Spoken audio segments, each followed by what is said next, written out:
All of this talk of mortgage rates finally coming down is reassuring. And at the same time, it is absolutely frightening because it might just flip the entire real estate market here in Kansas City on its head.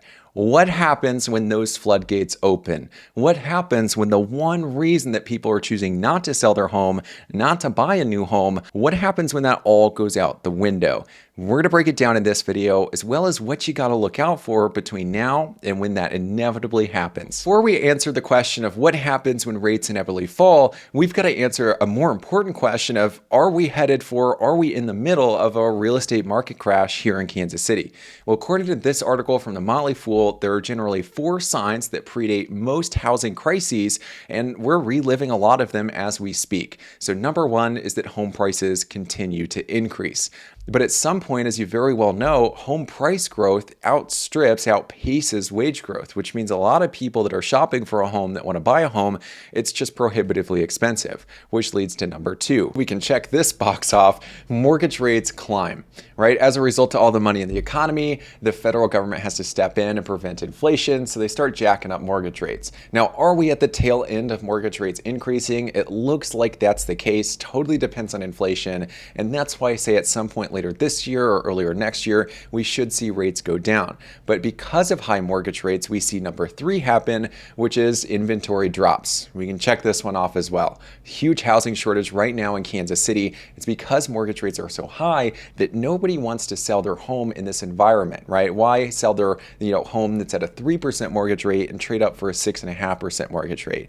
Now, this leads us to number 4, which looks a little different this time around. In the 2008 recession, it looks like predatory lending, low introductory promotional periods in a loan that once they go away, people just can't afford that monthly payment. So they go into foreclosure because they default on their debt, and it creates a huge crisis. Home prices drop tremendously. Well, that doesn't look likely this time around because people are sitting on so much home equity, and prices would have to drop about 20+% for us to see another wave of foreclosures just like that. However, the little changes in lending that we're seeing right now, one, the government adjusting fees to make it more affordable for people with lower credit scores to get a mortgage. Number 2, we're seeing 1 to 3% down mortgages, where it's reducing the amount of equity you have in the home off the jump, which means if prices do come down, there's a good chance a lot of those borrowers will be sitting on negative equity and they're going to owe the bank money, which is a huge problem. Now, the third one is we're seeing 40-year mortgage products come out. Instead of their standard 30-year mortgage, extending it another 10 means the bank makes a lot more money.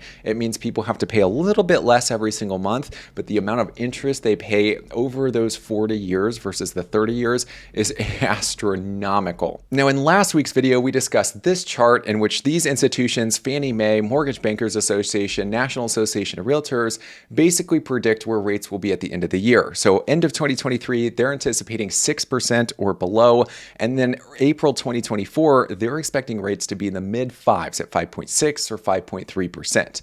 Now, this is a sliding scale. The lower rates go, the faster we can likely expect home prices to increase by, because all of these people who are choosing not to sell, not to buy because of unaffordable prices and unaffordable mortgage rates, well, once rates change, that entire calculus gets flipped on its head. Everybody enters the housing market, and we're right back in that cycle of home prices going up, mortgage rates having to go up to follow suit, inventory being really, really short as a result of high mortgage rates, and the cycle basically repeats itself. So the faster rates fall, the faster home prices are going to go up, and we've got a whole new set of challenges on our hands. Now, that's all shaping up to be quite an issue, and we're going to discuss exactly what this means for you, how you can prepare, and what you need to know about before that happens so you are as prepared as possible. But really quickly before we do, make sure to hit that like button if you're enjoying the video or if you find it helpful. If it's your first time on the channel, make sure to subscribe so you see these updates as soon as they come out.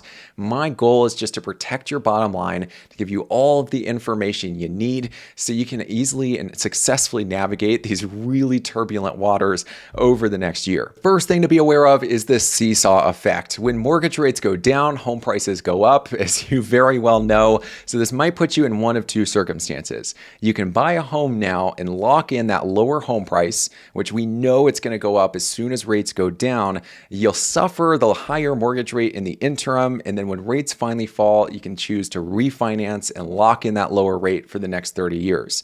At that point, you won't have to deal with a bunch of competition. You won't have to have as much cash because at this point, you're most likely going to be able to inspect, you're going to be able to negotiate a little bit, and most likely you won't have to cover the appraisal gap. But if you choose to buy later, once mortgage rates finally do decrease, it's going to take a little bit more cash on hand to cover some of those issues. You'll pay a little bit higher of a home price, but at the end of the day, you won't have to worry about refinancing and you'll lock in that lower mortgage rate for the next 30 years. Number two is that it's a great time to save. With interest rates high for the time being, having money in a savings account will actually generate you a decent return. So if you plan on buying a home in a really competitive market, having cash on hand is the ultimate upper hand. It allows you to cover inspection issues if they come up. It allows you to cover the appraisal gap if that's something that you're comfortable doing. And all of this other stuff that can guarantee you get that lower monthly payment on a home that you really like once rates finally do fall. Number three is that falling rates accelerate and amplify the housing shortage here in Kansas City.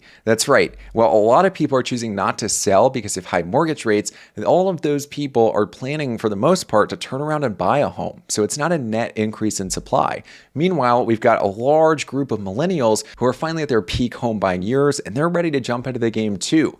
And lower mortgage rates might just make it accessible for them to do that. Number four is the health of the economy. There are a lot of wild cards out there floating around, and a big one happens to be the oddly strong jobs market that survived all of these rate hikes. But if for some reason the job losses accelerate or wages get hit, it could really impact the ability for a lot of home buyers to afford those mortgages even at lower mortgage rates. Five is the banking crisis. I can't imagine that we've seen the last of it and that it'll only accelerate. Commercial real estate is in the toilet right now because everybody's working out of their homes. Amplifying all of this is all of those small banks, the regional banks that are collapsing and getting swallowed up by national chains. Well, they're holding about 70% of the loans on commercial real estate right now. So with commercial real estate in the toilet, all of those loans being held with regional banks, we might be looking at a situation where it's one after another, kind of a continuation of all these big banks just swallowing up the small banks that can't stay afloat. One thing that we can say with absolute certainty, anything could happen. There are a lot of wild cards that life could throw our way. And basically what we've talked about in this video, what we expect to happen,